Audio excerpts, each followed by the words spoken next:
preaching in London in the 1300s, at a time when if you could get a job as a pastor, go for it. Free house, job security, respect. And you didn't have to believe much. Oh no. Yeah, someone actually did a survey of pastors in London, or in this country, just after John Wycliffe's time. He asked a great number of pastors, so how many commandments did God give to Moses on the mountain? Shocking numbers of pastors that said, I do not know. Oh no. Oh no. Next, where would you find the 10 commandments in the Bible? Well, one guy guessed Genesis 1. A popular guess was the Gospel of Matthew. Many of them didn't know who wrote the Lord's Prayer, many did not. So, see, being a pastor in this country for years, I'm sorry to say, if you haven't yet seen it, has been a comfortable living with a house. Yeah, I literally went in here once wearing a hat.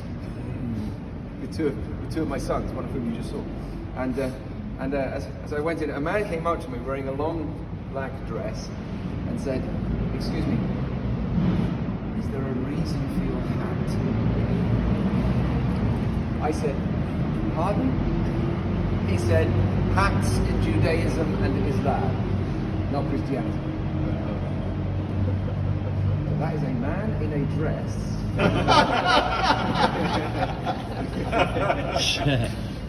Telling me I can't wear a hat. So, but that guy, you see, he gets to go home to a comfortable living, you know, his bills are paid. Meanwhile, I'm trying to plant an actual church among Bangladeshi Muslims living in government housing with no support. You know, I'm doing these tours is my job, but this is the difference. I know somebody who is worth praising forever. Yeah. And that he loves you. See, if you've got this world's comforts, and you haven't got that, they are very temporary. And that was what John Wycliffe came to. The difference with John Wycliffe was he was opening the Bible. And he was finding things like, we all, like sheep, have gone astray. Each one of us has turned to his own way. And the Lord has put on him the iniquity of us all. And Wycliffe was astonished. And Wycliffe was born again. And Wycliffe started to preach this. You can be saved. You can be saved. Not by what you do, but by what he did. And inevitably, John Wycliffe was arrested. And he was put on trial here. Now, it was extremely tense, because he was being tried for heresy. And I think if they got you for heresy in 1377, they didn't just give you a fine, you know. They would tie you to a stake, and they would burn you.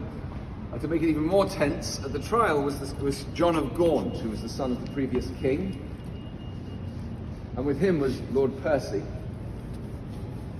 While on the other side was the corrupt Bishop Courtney. And it was into that John Wycliffe came. Now, the trial began with this rather ridiculous argument. Lord Percy looks at John Wycliffe. Mr. Wycliffe, do be seated. To which the bishop says, are you inviting the accused to be seated?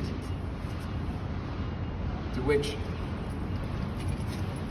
Lord Percy says, I'm sorry, do you know who I am? To which the bishop says, and do you know whose house this is?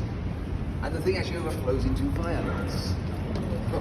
And a riot breaks out, and John Wycliffe escapes. He escaped. So at that time, his teachings don't change the church. And he's in hiding, and 7 years later, he dies. And you have to say, what a wasted opportunity. could have been? You know, one man put his faith in Jesus. One man stood on the Bible, but it didn't work. You know, what could have been? But his writings made it to Europe, and they made it into the hands of a young scribe who was copying them. So he was copying them, he was reading them. Faith alone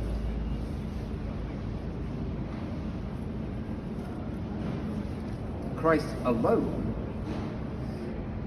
and that scribe was born again. His name was Jan Hus, John Hus, the father of the Reformation. 300 odd years later, just up the road from here, John Wesley was converted at a meeting run by people who followed the teachings of Jan Hus. So John Wycliffe, what a waste your life was. Or except for the Reformation. And the Methodist revivals. If John Wycliffe dies not knowing, none of us would be here if it wasn't for John Wycliffe. If you ask the person who told you the gospel, who told them? And who told them? You'll be tracing that back to the Reformation. And very likely the Methodist revival. But when John Wycliffe dies, it's just I wish it had worked.